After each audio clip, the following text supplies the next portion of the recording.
Imagina que todo lo que conoces, todo lo que llamas realidad, es solo una historia mal contada, una prisión hecha de palabras. Pero hay quienes aprenden a reescribir esa historia. Magos. Grant Morrison no es solo un autor de cómics, es un conjurador, un hacker metafísico.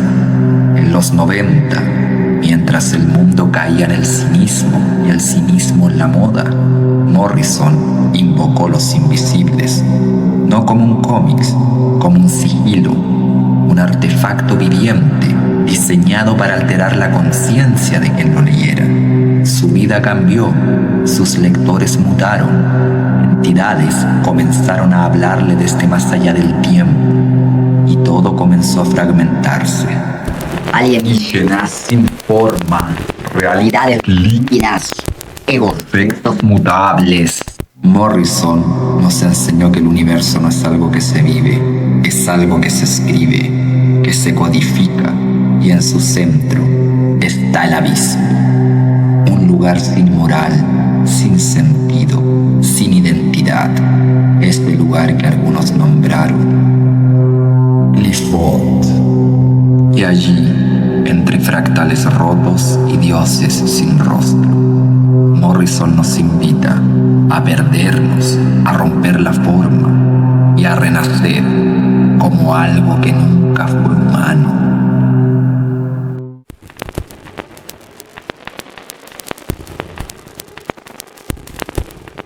Grant Morrison no cree en la magia, al menos no en la magia como te la han contado. No hay túnicas, no hay jerarquías, ni dioses amables. La suya es una magia de callejón, de club nocturno, de cuerpo, una magia punk. Es la magia del caos, influenciada por el trazo febril de Austin Osman Spare, la teatralidad de Crowley, el lenguaje como virus de Burroughs y las mutaciones gnósticas de Robert Anton Wilson. Morrison entiende la magia como una forma de programación, no para invocar ángeles, sino para reescribir el sistema operativo de la realidad, porque el universo, dice, es una historia que se está contando a sí misma.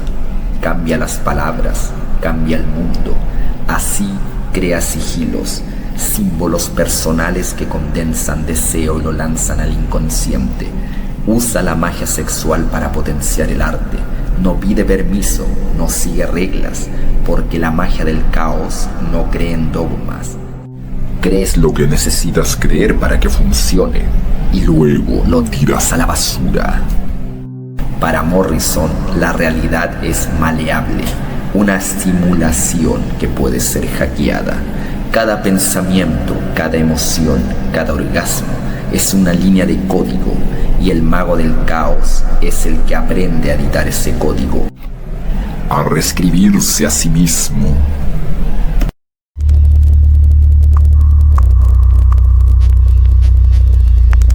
Más allá del mapa del árbol de la vida, detrás de cada sefirot, existe una sombra, un reflejo agrietado de lo que entendemos como alma. A eso, magos contemporáneos lo han nombrado Qliphoth, las cáscaras rotas, los fragmentos de divinidad que no soportaron la forma. No es el infierno, es un espejo, el reverso del lenguaje, el inconsciente del universo. Para Michael Bertio, exponente del vudú gnóstico, el Qliphoth no es un castigo ni una prisión, sino un campo de energía cruda, un laboratorio mutante donde las formas se disuelven. Bertio hablaba de túneles que atraviesan la psique y conectan al practicante con entidades extradimensionales prehumanas, aliens en su definición que sería puntualmente el otro. Pero, ¿qué otro? Para Kenneth Grant, el Qliphoth no solo está en la mente, está en el espacio. Las glifas no son solo demonios, son puertas y vórtices. La corriente tifoniana que defendía a Grant funde los principios telemitas de Crowley, la cábala, el vudú gnóstico, el tantra entidades inefables y primordiales de Lovecraft o lenguajes transhumanos, entidades como Lam, Yog-Sothoth, Set o Siva emergen no como mitos, sino como procesos de ruptura del yo. Para Kenneth Grant, el sistema nervioso central es un laboratorio. Los neurotransmisores son como sigilos químicos. Cada impulso eléctrico, cada sinapsis es una puerta que se abre hacia un túnel oculto del cerebro, y en lo profundo de ese túnel esperan los vórtices alienígenas. No allá afuera, sino adentro, pliegues de conciencia donde el yo se fractura y aparece lo otro. El cerebro para Morrison no es un órgano, es un portal multidimensional donde la memoria y el lenguaje son entidades vivas, y lo extraterrestre no es una nave, sino una frecuencia dormida dentro del pensamiento. En los invisibles, las realidades se colapsan como glifas en movimiento. Hay viajes por túneles mentales, apariciones de guías arlequines y lenguaje que se descompone hasta volverse carne. El abismo es como un dentro afuera y arriba abajo, expresado en un mapa cabalístico, o la anatomía sutil yogica tántrica. Está en el cuerpo, en el trauma, en la mutación, y atravesarlo no es una caída, es un rito de transfiguración.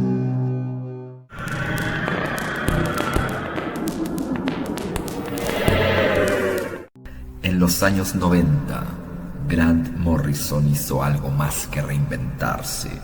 Se sumergió en una iniciación peligrosa y radical.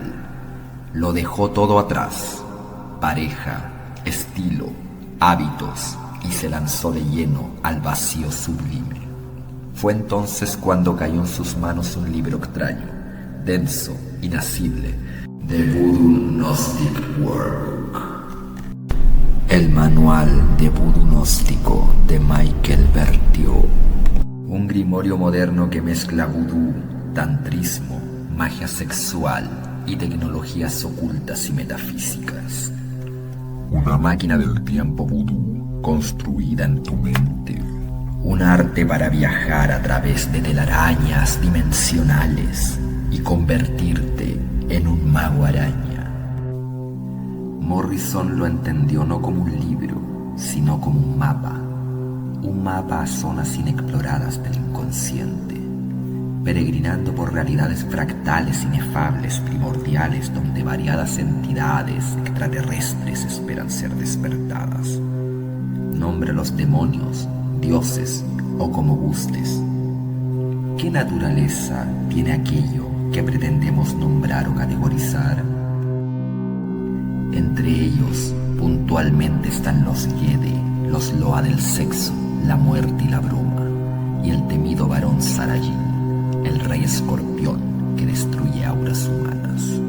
Cuando Morrison empezó a experimentar con los rituales del libro, terminó teniendo visiones casi idénticas a las descritas en sus páginas. Me enseñaban a romper el aura de las personas. Era oscuro, pero temía negarme. No quieres enojar a este tipo de fuerzas. Poco después, enfermó gravemente. Una infección estuvo a punto de matarlo. Morrison entendió eso como el precio por los favores recibidos. Y como todo lo que vivía estaba infectando su ficción, King Mo, su alter ego en los invisibles, comenzó también a enfermar. Colapsó un pulmón, fue torturado y recibió el mismo tatuaje del escorpión que le exigía Sarajin. I would have to interact with Voodoo Loa to see how it felt, so that I could do it in a way that was actually honest. By mistake, this one night I found myself in the palace of the Scorpion Gods, and it was horrible, just these big things with kind of human faces on bodies. So they would tell me I had to get a tattoo at the base of my spine with a scorpion on it, which I gave to King Mob.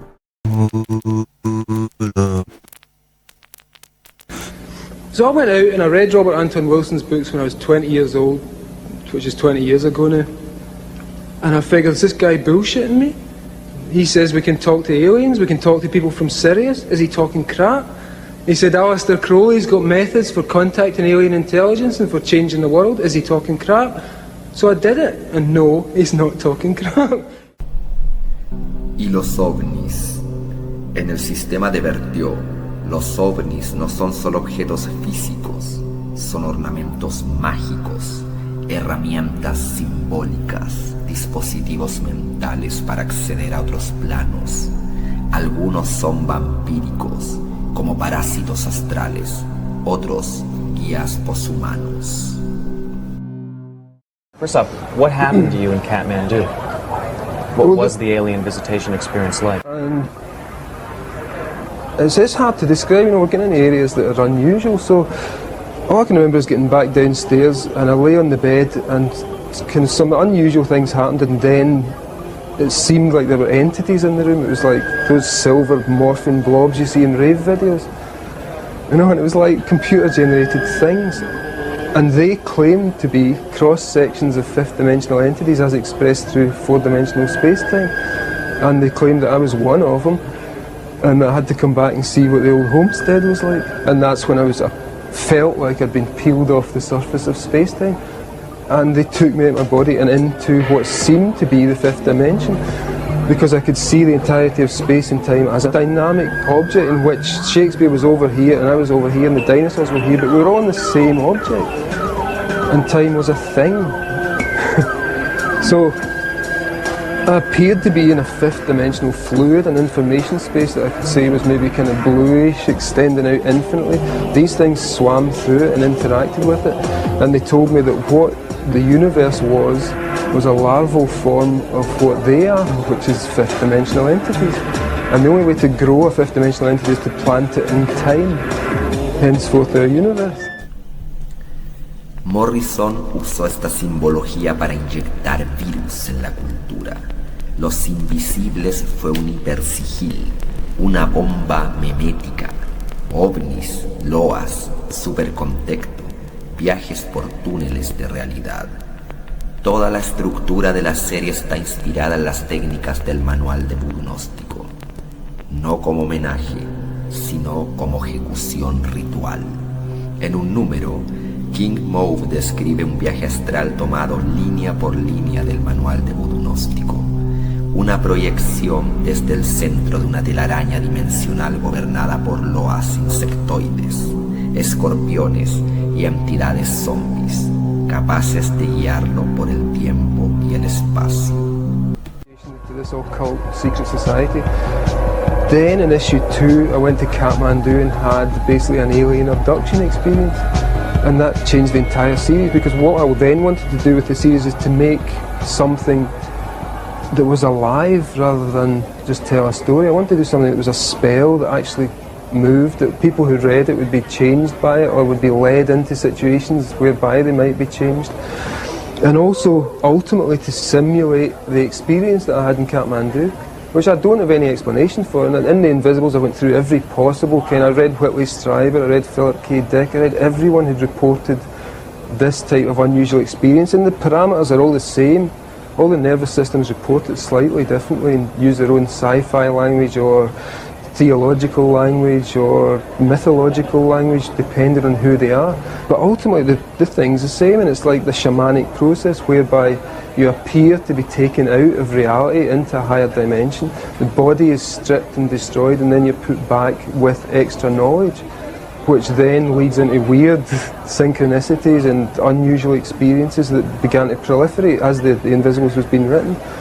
So the whole thing, I was living that comic as a diary, as it was being written, and the occult stuff in it and the martial arts, that's all real stuff. It was as it was happening, it was going into the comic.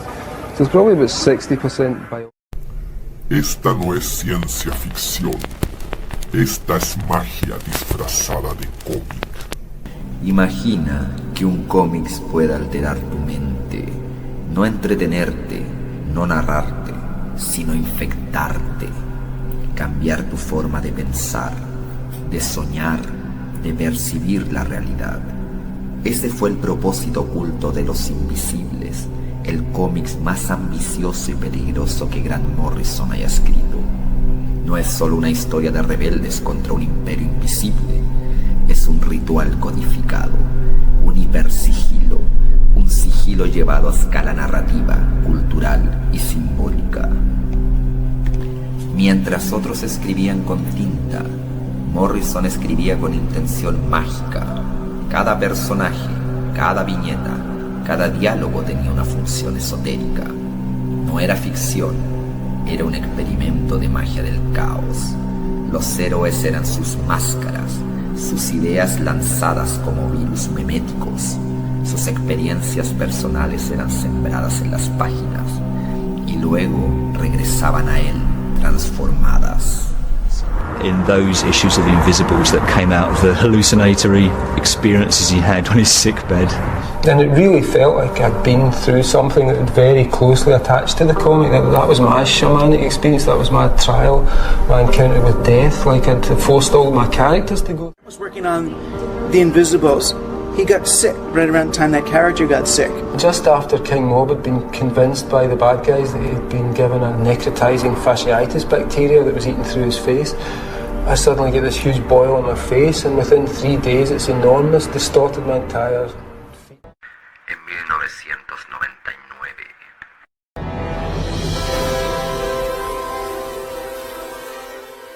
Se estrena Matrix y muchos se preguntan, ¿no es esta la historia de Los Invisibles?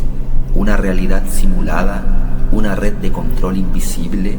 ¿Rebeldes vestidos de cuero negro que luchan contra el sistema? ¿Un elegido? ¿Una guerra ontológica entre el humano y lo artificial? Las Wachowski, admiradoras del cómics, tomaron inspiración directa de Los Invisibles para crear su propia bomba cultural. Era como si el hipersigilo de Morrison se hubiera propagado y mutado en cine. I suddenly knew loads of people around the world because of The Invisibles. And I had some friends in Sydney and they said, look, you're going to have to see this film, this will really blow your mind, you're going to get quite a shock. In 1999, The Matrix comes out, and it's obviously hugely influential. But if you look at The Matrix, a lot of the details, the style of The Matrix, and a lot of the cosmology of The Matrix basically comes from The Invisibles. Holy shit, you know, this is the same story. They're wearing the same clothes that I'm currently sitting watching this wearing. But the first thing I remember about it is just how much I loved it and thought, what a great movie. And then kind of 2 days later I was thinking, fuck bastards, you know, they've got really rich by doing my stuff. I think The Matrix owes Grant Morrison everything. Did I just say that? Wow, I just said that. And then a little bit after that I thought, no, this is what you wanted. This was the whole idea of doing The Invisibles as a hyper sigil so this would catch on and weird Gnostic ideas would get out into the general populace and make them think differently. Para Morrison, esto fue la confirmación. Su hechizo funcionó. Su cómic no era solo una historia, era una tecnología mágica, un artefacto de programación mental, un catalizador memético. Los Invisibles fue un sigilo vivo. ¿Y si los magos estuvieran entre nosotros, infiltrados como agentes secretos del despertar? Así son los protagonistas de Los Invisibles, no simples rebeldes, sino iniciados, cada uno con una máscara, una tradición y un arma oculta. King Mo, el mago guerrero, anarquista psiconauta, armado con armas y sigilos. King Mo es el alter ego mágico de Grant Morrison, un personaje que medita, combate, se droga, invoca, viaja entre dimensiones mentales y temporales. Su magia es violencia ritual, tantra vagracaula con fuego de Umbiria, arte marcial como danza iniciática, una mezcla entre Barrow, Crowley y Bruce Lee. Lord Fanny, bruja transgénero, el alter ego femenino de Morrison, chamana mexicana iniciada en Teotihuacán, portadora del linaje de Tlazolteotl, diosa de la inmundicia sagrada. Lord Fanny no solo lanza hechizos, es el hechizo, un canal vivo entre mundos, su cuerpo es altar y frontera, bailes rituales, glamour, travestismo como portal. Su poder no está en la forma, sino en lo fluido. Magia sexual, sangre, máscaras y divinidades son sus herramientas. Tom o Bedlam, el mendigo iluminado, el loco sagrado, el guía en el laberinto. Tom representa al místico clásico, el que ha cruzado el abismo y regresado hablando en acertijos. Habla en visiones, no en conceptos. Conecta al grupo con las raíces gnósticas, el delirio sagrado, la psicodelia pura. En Los Invisibles, el Qliphoth se describe como un reino caótico y alienígena, que refleja y se opone al mundo de los protagonistas. Es un lugar de magia oscura, realidades retorcidas y entidades poderosas que buscan corromper o destruir a quienes entran. El protagonista, Dane, se adentra en este reino, viviendo una experiencia transformadora que implica confrontar su propia oscuridad interior y el lado oscuro del universo. Todos ellos no actúan solo como personajes, son arquetipos mágicos. Cada uno opera como un nodo en una red de fuerzas ocultas. Los invisibles viajan por realidades, cuerpos y tiempos. Se disuelven en DMT, se expanden en LSD, entran en estados alterados con lenguajes extradimensionales, luchan con entidades del control y portan la guerra espiritual como misión esotérica. Más que una historia, son instrucciones para convertirse en mago, manual codificado de insurrección interna. Los Invisibles enseña a hackear la realidad, y cada mago en sus páginas es una llave, una fórmula viviente, un virus sagrado.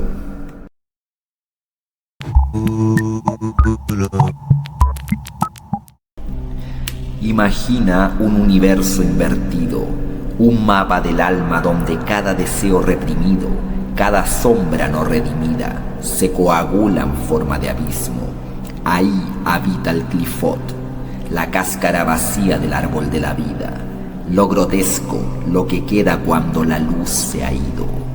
Grant Morrison, tras cruzar el umbral con los Invisibles, desciende aún más hondo en el asco. Ya no busca redención mágica ni trascendencia psicodélica. Aquí hay excreción, repulsión, enfermedad, lo innombrable. Greg Feely es el avatar poshumano, un superagente de lo biológicamente asqueroso. Es parte de La Mano, una organización secreta que regula la infección moral del mundo. Pero su base no es la moral, es el vómito alquímico, el semen negado, la cloaca del alma. Morrison se hunde en la anatomía oculta del árbol de la muerte. Cada Qlipha, una máscara y principio primordial de corrupción. Gamaliel, el útero negro. Taumiel, el antiguo dividido. Nahemoth, la escoria de la materia. El sexo ya no es acto, es símbolo, es sigilo. En el asco, cada secreción es un contrato con entidades poshumanas, con virus metafísicos, con el deseo como código. Los túneles de Set son los túneles oscuros del cerebro, pliegues olvidados del sistema nervioso donde la conciencia se descompone en lenguajes alienígenas. Kenneth Grant los llamó pasajes del inframundo estelar. Morrison los vivió como carne que piensa, máquinas que eyaculan símbolos, deseo vuelto infección. Son neurotransmisores del lado oscuro del Edén, donde fuerzas atávicas reptan bajo la piel de la realidad. Mapas y vórtices no cartografiados, abiertos por error o invocación. No hay regreso, solo el descenso hacia aquello que se esconde tras el lenguaje que espera, hambriento, bajo el umbral de lo humano. La magia sexual en el Qliphoth no busca el éxtasis, busca la putrefacción iluminadora, porque solo tocando fondo, la repulsión, el asco, y lo que podemos recoger de las prácticas de los legendarios Mahasiddhas tántricos sea un camino para despertar la serpiente en un Edén perdido.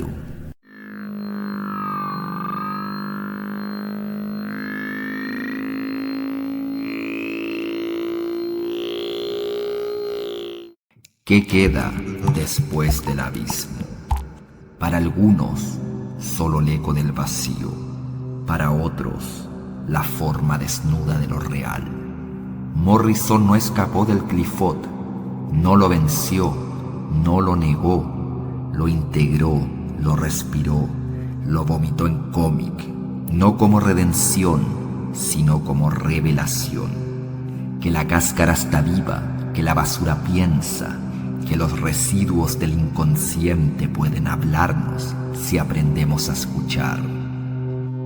Quien lea Los Invisibles no encontrará solo una historia, encontrará un programa, un memético diseñado para reconfigurar la mente, nuevas sinapsis neuronales.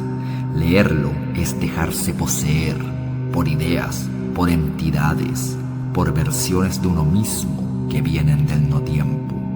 El asco es el reverso del espejo. No hay héroes, solo disolución. Es la enfermedad como oráculo, el deseo degradado como mapa. Es donde el sistema nervioso se funde con la sociedad, lo erótico, el ritual y la podredumbre. Después del abismo queda la visión, no la que busca luz, sino la que acepta la sombra. Grant Morrison no nos da respuestas, nos da herramientas, sigilos, fractales, guiones mutantes. Nos recuerda que la realidad es ficción encantada y que tú eres el mago que la escribe. La magia es la realidad hackeada. El Qliphoth, su código base.